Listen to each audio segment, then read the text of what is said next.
tell your friends you're having a really fun fall party and then whip out the Orphic hymns at the end.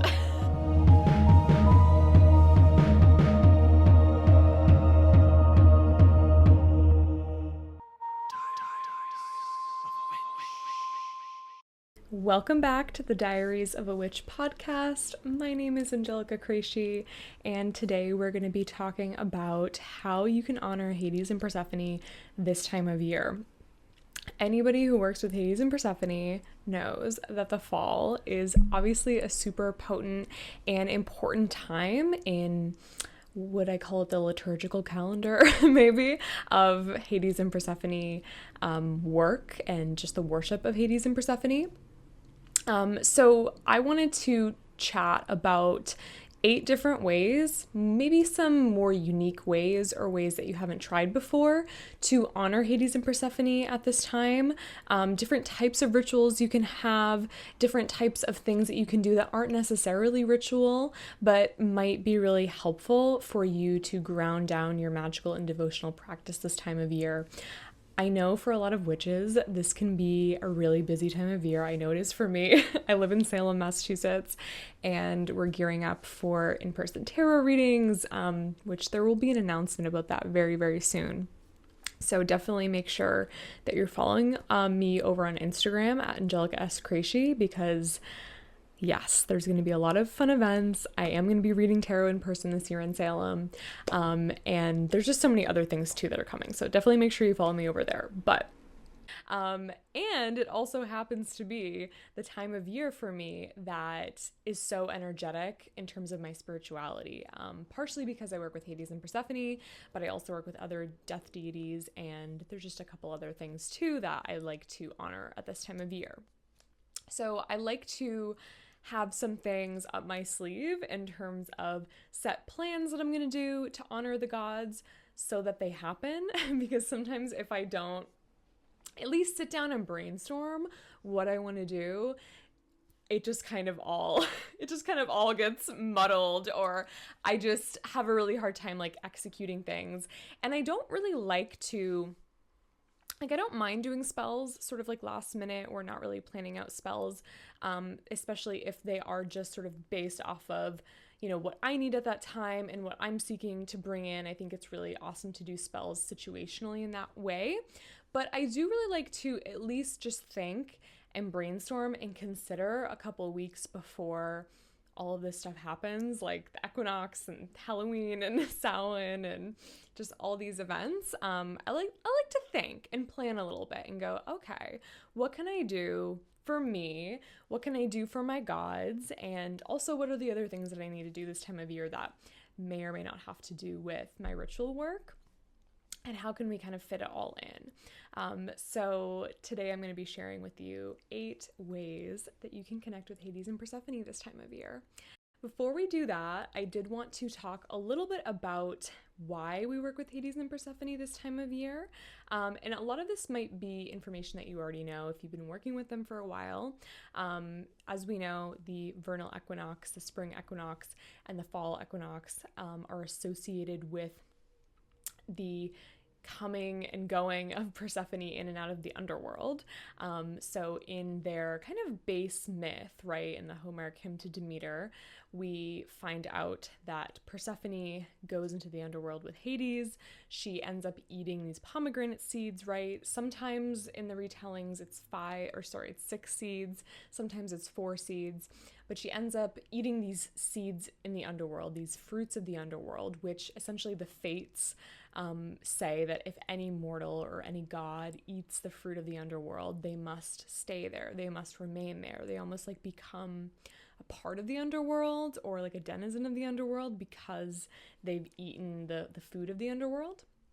So because of that, right, I like to think of it as 6 pomegranate seeds because that's what personally resonates with me. That's what I always work with.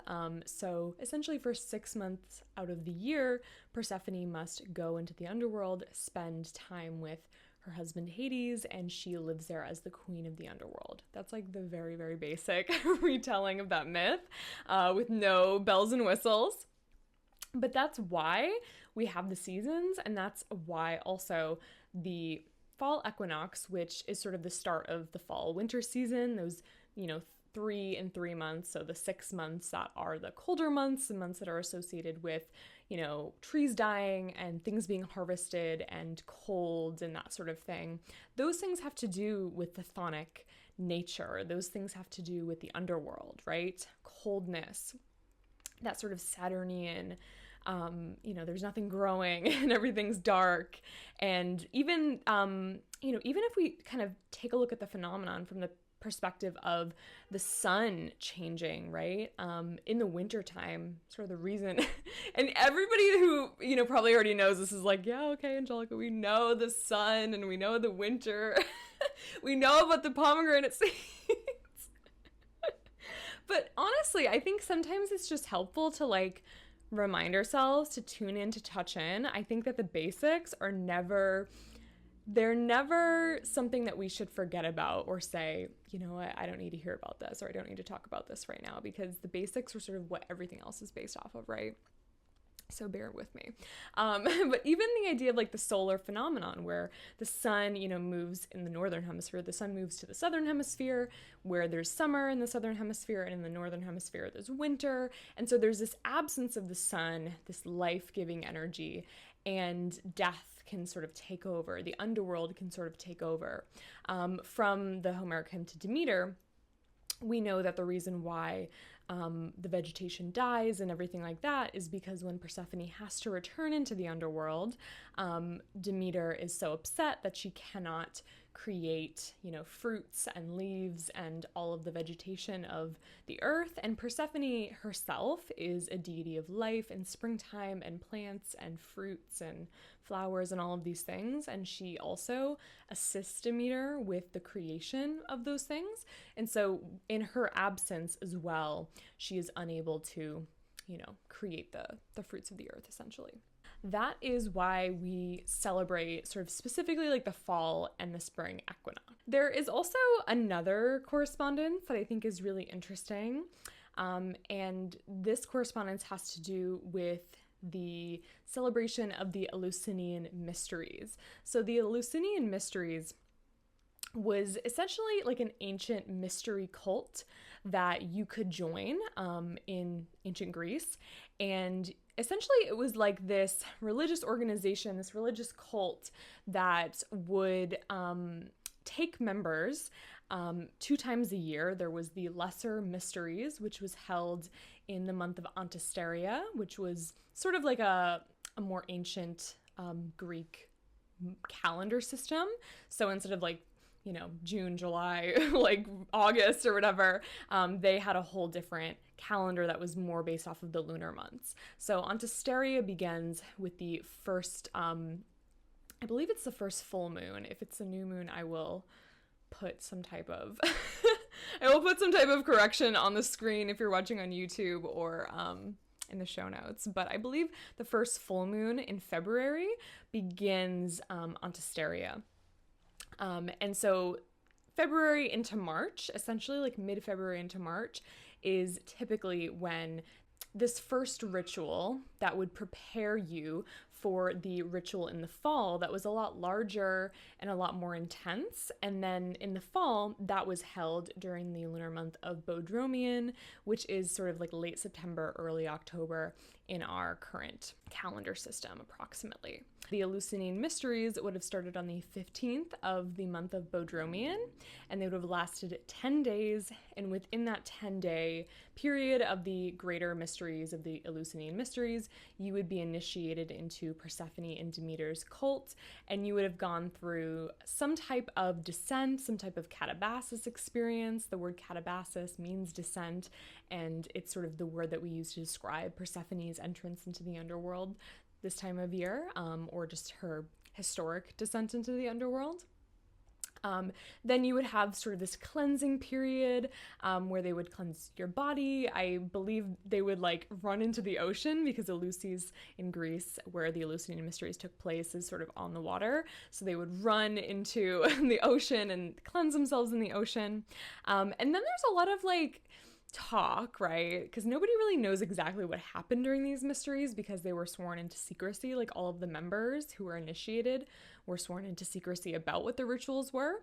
But there is a speculation that towards the end of the ceremony, they would do some type of plant medicine that created, like visions or had some type of hallucinogenic properties. And through that, they would sort of see the image of Persephone descend, and they would be able to talk to her and interact with her. And that was towards the end of the initiation ritual. I really think the Eleusinian Mysteries are so cool and so interesting, and thousands and thousands of people participated in these rituals. One of my favorite emperors, Emperor Hadrian, came from Rome to be initiated into the Eleusinian Mysteries. He was like really interested in Greek stuff. Like he really loved Greece, and he wanted to sort of create like a Greek revival in Rome at the time. These mysteries were practiced by so many, and so many people were initiated into them, and maybe the connection between all of them had to do with losing a loved one, or there was a lot of like daughters and mothers that would go, especially around the time that the daughter would be getting married or soon after they got married. And so life transitions were sort of the theme of why you would go and be initiated, perhaps. This is like a theory. It ties the timeline, right, of like February, March, around the vernal equinox, or maybe just before it, and then September into October, around the autumnal equinox, or just after it. It ties those times of year, which are already associated through the solar phenomenon, right, through the equinox phenomenon, with the catabasis and the anabasis of Persephone, the descent and the ascent of Persephone. But then we also have these two ritual events that happened around the same time of year, and I don't think it's any coincidence as to why they happened at that time of year. I think it's directly correlated again to her catabasis and to her ascent. So that's why this time of year is really tied into Hades and Persephone. There's also another consideration that is a little bit more rooted in modern neo-paganism around the idea of the dark half of the year and the light half of the year. So the dark half of the year begins on Halloween or Samhain, or that's sort of the eve of the dark half of the year. So technically it's like November 1st, right? It's like the entrance into the dark half. And then the light half of the year begins on Beltane, May 1st. Those timelines skew things a little bit. They kind of bring us away from the vernal and the autumnal equinox, and they bring them almost like halfway between the autumnal equinox and the solstice, or both of the equinoxes, I should say, and the solstices. So I like to celebrate both times of year, both axes of time, as important holidays for Hades and Persephone. Now that we have established all of that, let's hop into the different ways that you can work with Hades and Persephone at this time of year. This is a really fun one, and it kind of goes along with what I was just saying, right, about the 6-month period at the light and the dark half of the year, or the fall and the winter versus the spring and summer. They're associated, right, with these 6-month markers of time. So I like to do a knot spell where I tie 6 knots on a thread, or you could even do potentially like a knot candle, depending on like, I think are there 7 knots on the knot wishing candle? I think so. So maybe you could do like an extra wish. Woo, we got an extra wish. But you can kind of work it out to however you want. You can also like put pins in a candle, and just make your own knot candle or make your own wishing candle. But essentially you would tie these knots, and each of the knots on the thread would represent a wish, something that you want to manifest. Maybe it's for the dark half of the year, for the fall and winter. Maybe it's just kind of until, she reemerges from the underworld. It could be a goal that you want sort of for the larger year, or a longer term goal. But I think for this spell, it really works to do it maybe twice a year, and you're kind of making wishes for the next 6 months of the year. But essentially you would, tie the knot and charge the knot and ask Hades and Persephone to bring you a certain thing that you're wishing for, and it's sort of encapsulated in that knot. And why I really like this spell is it symbolizes that they're tying the knot. So I do really like to do this one on the actual equinox if you can, because that's sort of when we're symbolizing their reunion, them coming together. So not only are knot spells really helpful because they do kind of like seal in that intention and they're really great for setting wishes or setting intentions, but it also has a symbolism that has to do with marriage and commitment, and that's sort of why it's helpful, and why the magic works. It's because you're like committing to this goal, right? You're tying the knot, you're like, I'm committing to this, but it also symbolizes their connection and their strength. Something else that has to do with their relationship specifically, and this might be for my herbal witches in particular, but something that you could do is make a tea blend or some type of like herbal blend that signifies both of them coming together. I like the idea of a tea because then you can drink it throughout the winter. So if you have food grade herbs and you've mixed teas before, thinking about maybe some herbs that are associated with Hades and Persephone and mixing them together into a tea. I would recommend things like rose for Persephone, Damiana for Hades, maybe cacao. Cacao feels very like chthonic and Hadean to me, and Hades does really like chocolate, so you could add those together. But you can mix it on the equinox as sort of like this symbolic ritual of them coming back together and getting married again or returning to each other. You can also do this and then turn that herbal blend into an oil, or just like make an oil on the equinox that symbolizes them. And that oil can be symbolic of their marriage, but also you can probably use it in spell work for things like love, marriage, commitment. And I would probably use similar herbs. Cacao is really good for sweetening, and Damiana is like more passionate. Rose is obviously a great herb for love, but you can kind of play it up and use more love herbs. Like I would recommend like maybe orris root, which is so good for love. Another thing that I love to do, and I do it all the time, not just when the equinoxes come around, but I really love doing sleep trance rituals with Hades and Persephone and just with the entire underworld in general. So the benefit of doing this ritual in your sleep, it's essentially when you go to the underworld when you're sleeping, and you are sort of setting the intention that while you're sleeping, you are receiving messages from the underworld, or you're having specific visitations or messages from deities or even like past loved ones that you want to connect to. The reason why it's so great to do this when you're sleeping is because any dreams that you have that night can be interpreted from the perspective of this is your message from the underworld. And I find that if you have a hard time like meditating, or a hard time even like dreaming, prophetically, or like having dreams that really mean things to you, this ritual could be something super effective to try, because really anything that happens to you that night or any feelings that you get, even if you're not like directly visited by Hades or Persephone or whoever you're going to the underworld to communicate with, your dreams and the experiences that you have can be interpreted that way. So I find that it's a really fun exercise. And it also just connects you really deeply to the underworld. So if you are looking to create a deeper relationship with Hades and Persephone, going there in your sleep, journeying there, doing any type of trance journeying work can be really effective at creating like an energetic cord between them and into the space of the underworld.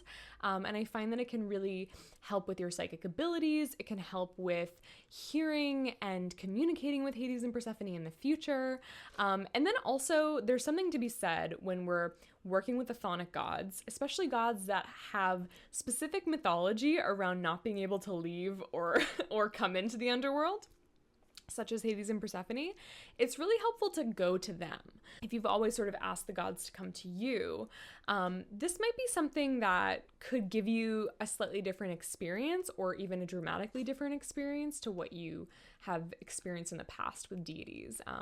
I just got an email today from a client that did my sleep trance ritual, which I have up as a digital download. I'll talk about it in a second. But she said that she had such a visceral experience with the sleep journeying, and it was something that she really hadn't experienced before in dream work, or even just in her regular work with her underworld deities. I did just create a entire underworld meditation series. It's called Into the Underworld. And essentially, there's 8 tracks. One of them is a sleep track that will bring you to the underworld, and you're supposed to listen to it right before you go to bed. It's about, it's an hour-long track, but there's about 13 or 14 minutes of meditation, guided meditation that you're supposed to do when you're like laying down right about to go to bed. And then you can either turn off the track or just like let it play and fall asleep to the music as it plays, and then it'll stop playing after like an hour or so. But it's a really effective way to actually begin that trance ritual process, especially if you haven't done it before. And the digital download, the album of 8 Underworld meditation tracks, also comes with a sleep ritual guide. So if you've never done a sleep ritual and you want to know like how to set it up, what the vibes are, or if you maybe even just want to conduct your own sleep rituals in the future with the chthonic gods or with other deities, the ritual PDF is a really good resource for how to conduct a sleep trance ritual in general. So that's going to be linked in the show notes and in the description, and it's available right now. So there's a couple more things that I recommend trying for Hades and Persephone this time of year. So maybe this one is good to do before the equinox, sort of as you approach the equinox, but it can be done really at any time between now and like Halloween time. So something that I always imagine happens when Persephone is preparing to re-enter the underworld is the people in the underworld, so like Hades and everybody that works for him and everybody in the palace of Hades, they're all trying to prepare for Persephone's return. So I imagine that there's like deep cleaning and, you know, like they're planning parties and they're getting everything ready for her. And so I like to do a deep cleanse of my house in the weeks leading up to the equinox to symbolize the preparation of Persephone returning back to the halls of Hades.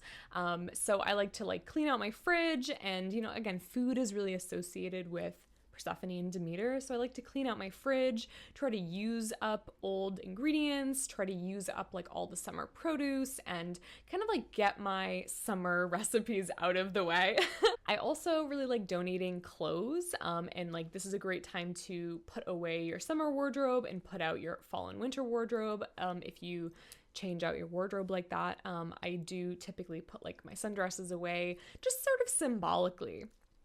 Around this time, just to kind of prepare for Persephone's return and to say like, hey, summer's over or summer's ending. So maybe on the weekend of the equinox, or, you know, in the weeks afterwards, you can do that process and dedicate that process to Hades and Persephone. And I also like to donate clothes that either I didn't wear that season, like maybe there were summer and spring clothes that I just never wore and I want to donate, or for whatever reason I don't want them anymore. And I like to dedicate the donation of these clothes again to Hades and Persephone. The next one is doing relationship shadow work. So I think that one of the best things about Hades and Persephone and working with them is that they really teach you a lot about relationships and about boundaries in relationships and about both of the individuals in the relationship as separate entities that need separate things, right? Because Hades and Persephone are both so different, and they spend time apart as part of their normal relationship. And I feel like it really symbolizes the connection and also the boundaries and individual nature kind of their relationship, if you will, right? If that makes sense. So I find that this is a great time of year to really consider like what your relationship dynamics currently are, if you are in a relationship with somebody, or just, you know, in relationship in general, or really think about the dynamics of past relationships, and especially come at it with a lens of shadow work. So consider like where you maybe aren't holding your boundaries in relationships, or what needs that you have that are going unmet, or how are you, you know, giving to yourself and pouring into your cup without your partner. Like, are you doing things for yourself? Are you relying on your partner and depending on your partner to be that person for you that helps to make you feel better and fill your cup? Like, what dynamics am I currently experiencing in relationships that are not serving me anymore? And how can I come closer into connection with my partner or even a friend or a family member. You don't have to just think about this as romantic relationships, because that's another thing about Hades and Persephone is they teach us a lot about family dynamics and relationships with parents and siblings and all sorts of things, right? So you could kind of approach it from any family relationship or friend relationship. Or again, you can think about the past relationships. What dynamics were present in my past relationships, and, what dynamics were helpful, what dynamics were unhelpful, and just how can I be more proactive in the future at having an awareness about what I need and communicating my needs. And the last thing that you can do to celebrate Hades and Persephone this time of year, the last thing on the list, it's not the exclusive, exhaustive list of things that you can do to celebrate these deities, but the last thing that I have on the list is to throw an equinox party. And so I would really recommend, if you're going to do a party like this, it can even just be for you, or like you and your roommates, or you and your partner, or whoever you live with, you and your cat. But throw an equinox party, again, small scale or large scale with like all of your friends, and just focus on things like seasonal produce, focus on like fall flavors and that sort of thing. I like a big like charcuterie board, and just sort of celebrating this like harvest vibe. You could do like a mulled cider or a hard cider or something like that. That could be really fun. Or a pomegranate juice cocktail or mocktail that could be like so delicious and fun. Definitely focusing on like apples and pomegranate seeds and that sort of thing. I really like pomegranate seeds in a salad, so that could be like a cool thing for the menu or just something to snack on. And what I would recommend if you're going to do a party like this is to recite the Orphic hymn to Hades and Persephone at the party, and just sort of, you can do it before the guests arrive if you don't really want to have your guests be a part of it in some way.